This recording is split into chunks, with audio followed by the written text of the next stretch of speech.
This is the, just wanted to show that off to you. And then this is the award that I got. It's actually chipped a little bit there, which sucks. But this is what I won the 2 nights before the final. There was a gala night in which actually I have a how well do you know me question before we go into Q&A. What musical instrument do I play? Now, while you're answering that, because there's a small delay, I'm going to see what you guys are asking. So,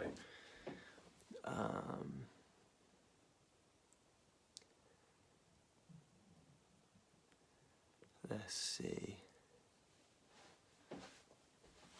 Musical instrument. Raymark, you are on fire. Yes, drums. I play the drums, and I played. On the night that I played the drums in the talent round, this is when I won this award. I came joint second for the talent, which was amazing. I got to play live drums. I won the Best in Barong Tagalog award, which was a really, really cool surprise. So that was really ace. So let's see, if you guys ask me, when are you going back to the Philippines? I would love to go back to the Philippines as soon as I possibly can. I was expecting to go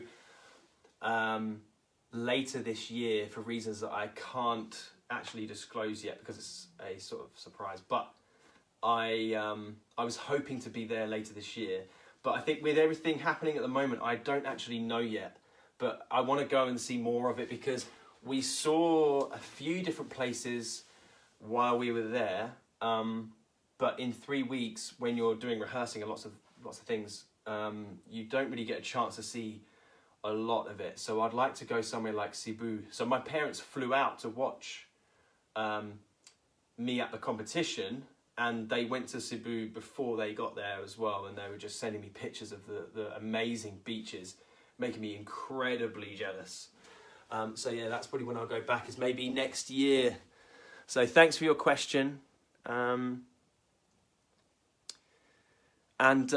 question about, in fact, I might actually hold this so I can see it. The question about Miss World happening, whether because of COVID, I can't actually say at the moment. I couldn't tell you. As in, I wouldn't actually know. I don't know, because we don't know how long it's going to take before we can go back to normal. And I think the kind of thinking in, I know that in England is that if we go back to normal too early, things will kind of reverse and we'll just have to have another lockdown, and we do not want that. So I couldn't actually tell you, Adam. And Julia Morley is doing absolutely fine. There was some actually some fake news, I think a month ago, to say that she had caught coronavirus, but that was just fake news. She's absolutely fine. She's doing great, and we're all isolating, staying. Oh, poor signal. And we're all just connecting by phone call and video chat and messages and email. So it's all okay. Let's see.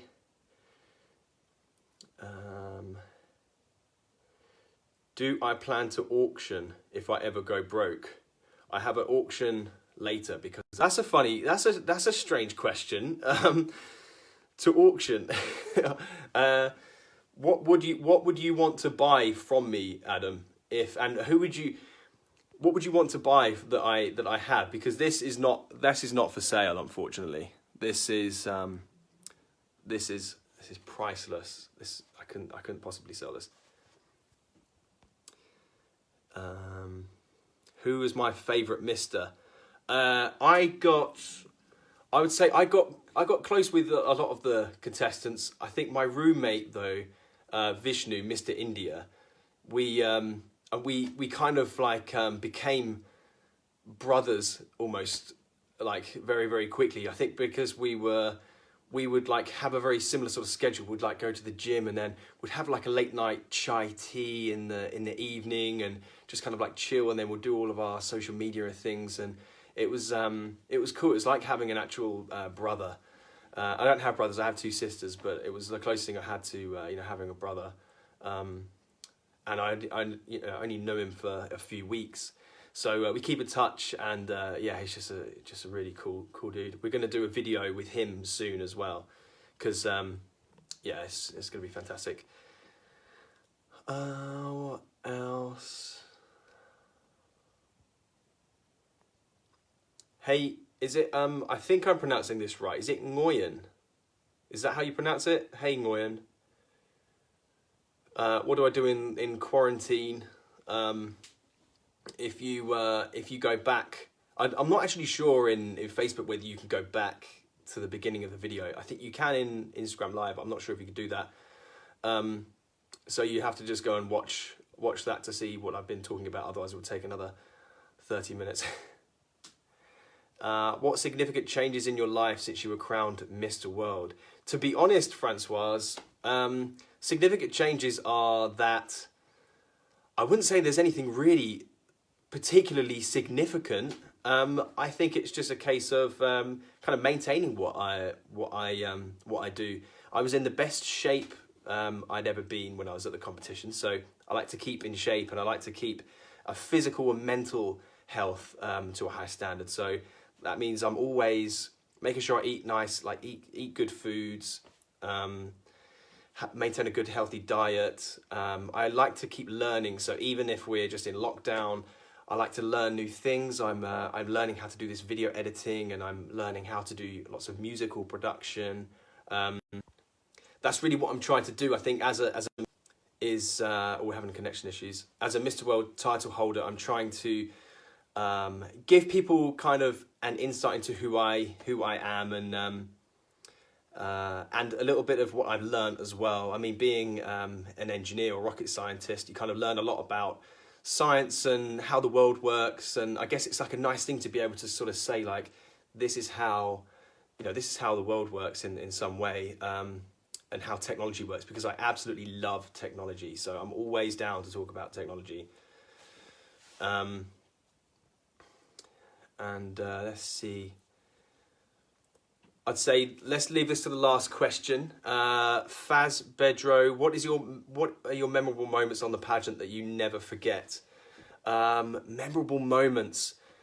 I think was actually going back to the Toloi Foundation. I think the moment when we got to meet lots of orphans at the Toloi Foundation,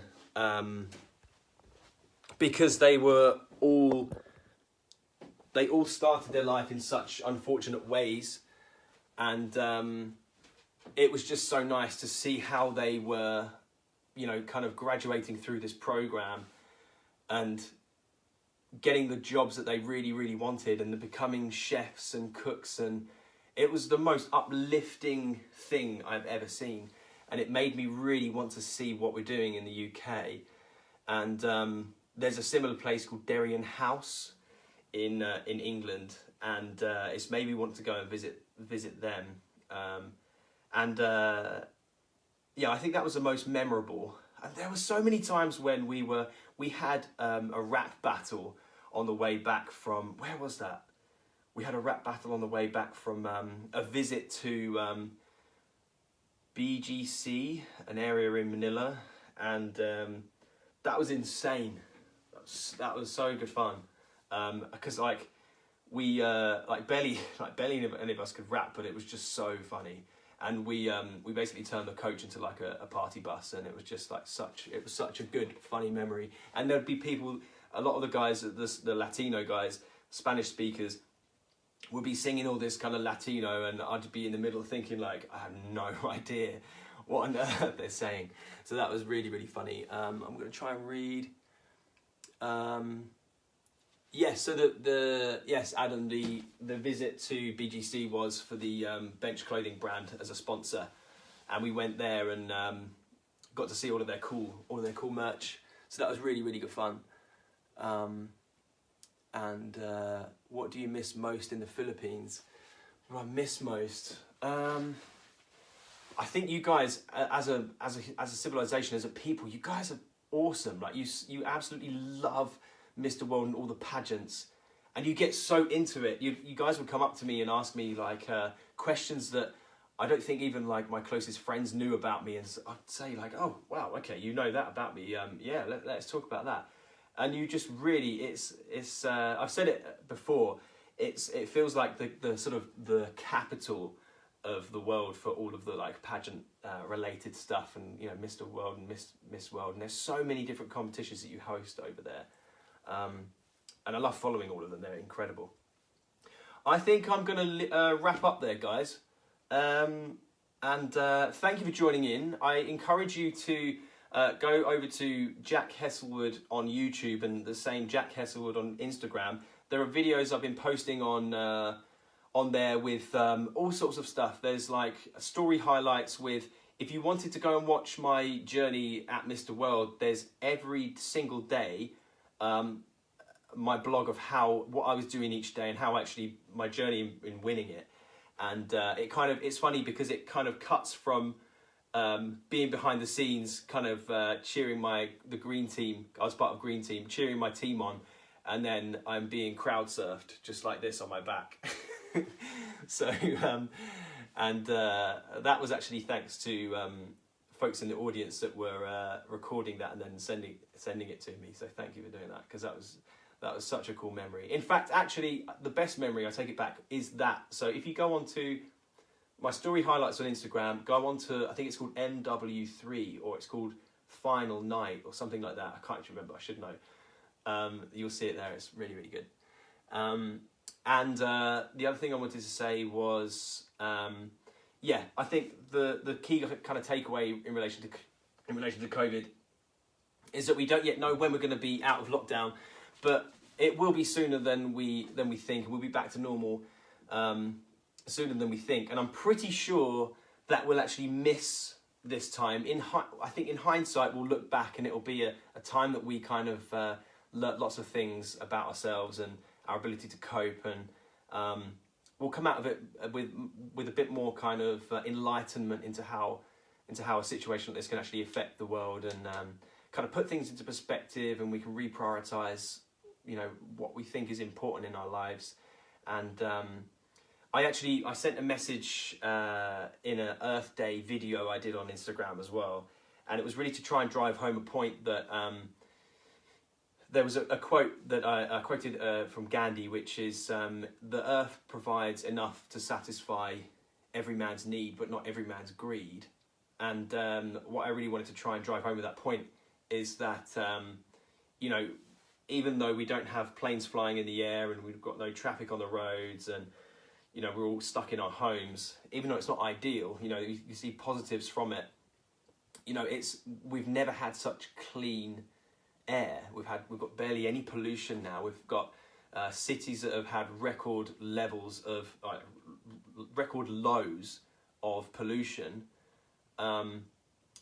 since the Industrial Revolution started. So, you know, since you know, for the last 50 years, it's been the lowest it's ever been. So, and I think, you know, it makes you kind of think what actually drives a lot of industry that creates a lot of this kind of, you know, burning hydrocarbons and fossil fuels, and creating all this pollution, and just making people are so kind of caught up in their lives and so busy running around, they're forgetting what's actually important in life. And, you know, you appreciate the value of being able to speak and spend time and have dinner with your family, and you know, it's just that I guess it puts things into perspective a little bit. But listen, guys, I'm going to leave you there. I hope you enjoyed the live.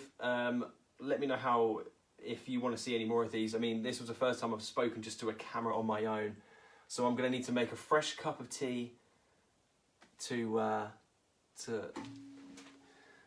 finish the day. Are you ready for the new normal? I think me personally, if I'm ready for the new normal, I think absolutely. I think what I miss most is being able to see my nieces and my grandma, because I see them quite a lot, and having like my nan cook a roast dinner as well. Oh, that is so good. And I wish actually that everyone that would come to the UK for the first time would be able to try my nan's roast dinner and my mum's roast dinner as well. We've had a few of those while I've been in lockdown. Yeah, just being able to kind of see family and friends and just kind of do things normal, in a kind of normal fashion, you know. I mean, the idea of going out to get like some fast food or something like that, not that I eat much fast food, then it sounds like a really dangerous idea. Like, you couldn't go out and get a burger? Are you crazy? But I think it will make me still look at things a bit differently. I don't think I'll be rushing to necessarily do that. I'll realise that there's actually more at home than, you know, you don't need to go out and spend lots of money and have all these different material things to be happy. It's kind of just within and it's all at home. Anyway, thank you very much, guys. Don't forget to follow me on Instagram. It's just at Jack Heslewood, and the official Mr. World account is at mrworld.official. And I wish you a very lovely day. And thanks again, Adam, for having me on Sash Factor. Also, don't forget to like this video and share this video, and I'll be really grateful. Thank you very much, everybody. And mahal ko kayo.